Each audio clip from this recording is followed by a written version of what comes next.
तो welcome back. आज की न्यूज़ ब्लॉग में इंटरनेशनल अपडेट बता देता आपको। अमेरिका ने इंडिया के ऊपर 27 से 28% टैरिफ लगाया है, टैक्स लगाया है पूरा।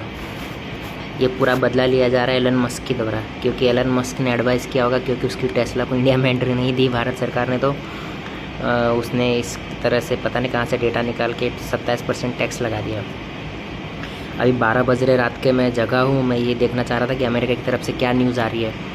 तो अंदर ही अंदर खबर आ रही है कि अमेरिका के अंदर में दवाइयों की कमी पड़ रही है, और इंडिया अब टैरिफ लग चुका है 27%, तो वो दवाइयाँ महंगी हो चुकी है। और वर्ल्ड का सबसे कम कॉस्ट में मेडिसिन बनाने वाला एक ही कंट्री है, वो है भारत।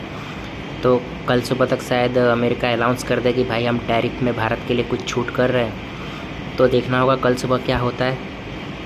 बांग्लादेश के जो अभी रिसेंटली वर्किंग प्रधानमंत्री यूनिस और मोदी जी एक समिट में थाईलैंड में मिले हैं। अभी देखते हैं उनके बीच में क्या बातचीत होती। मुझे लगता नहीं कि वही बातचीत हो सकती है, क्योंकि अजीत डोभाल साहब भी वहाँ पर है। और अभी यूनिस ने अभी चाइना में जाके जो उल्टी की है, अभी वो पहले उसको साफ़ करना बाकी है। तो अभी और दूसरी चीज़ कि भारत के अंदर में वक्त बिल बोर्ड पास हो चुका है और बीजेपी ये बहुमत से आगे है। चर्चाएं अभी 1-2 दिन और होगी, उसके बाद बिल का 101% प्रूफ आ जाएगा सबके सामने। बहुत सारी चीज़ें चल रही है अभी। और दूसरी चीज़ चल रही है कि भाई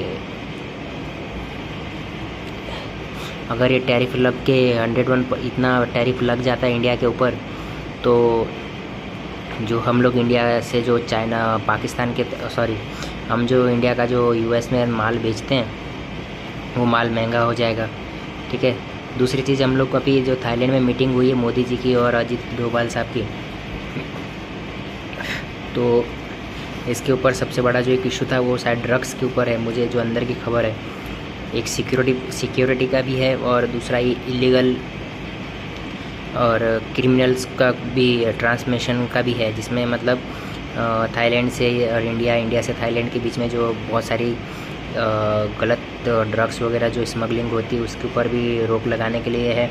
और दूसरी चीज़ की क्रिमिनल कोर्ट्स, अगर जैसे कोई इंडियंस क्रिमिनल वहाँ चला जाता है तो वहाँ की सरकार हमारी हेल्प करेगी, जिसमें हम एक्सचेंज कर सकते हैं। सिक्योरिटी थ्रेट के हिसाब से भी थाईलैंड और बैंकॉक वगैरह जो थाईलैंड है उसके साथ कुछ एग्रीमेंट और फ्री ट्रेड का शायद कोई MOU साइन हुआ है, जिसमें वो हमसे कुछ मिसाइल्स खरीदेगा।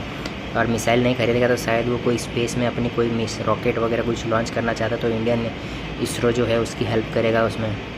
तो अभी मोटा मोटा तो यही है। भारत के अंदर अभी सबसे बड़ा जो अभी रिसेंटली चल रहा है वो है वक्त बिल बोर्ड। देखना होगा कि ये कहाँ तक जाता है। अभी तक तो माहौल ठीक है, लेकिन हो सकता है कोई नेता इस चीज़ को माहौल ख़राब करे और भारत को आगजनी में झोंक दे। तो थोड़ा देखना होगा कि आगे क्या होता है। ठीक है। महाराष्ट्र के अंदर बहुत बड़ी उथल पुथल चल रही है। कुणाल कामरान अभी तक कुछ एक्शन हुआ नहीं है, लगता है पकड़ में आया नहीं अभी तक भाग ही रहा है वो। तो देखना होगा कि कब हत्थे चढ़ेगा वो, क्योंकि अगर वो किसी के हत्थे चढ़ा, शिवसेना के हत्थे चढ़ा, तो बहुत बड़ी कंट्रोवर्सी हो सकती है। तो देखना होगा कि अभी आगे क्या होता है। तब तक के लिए जय हिंद।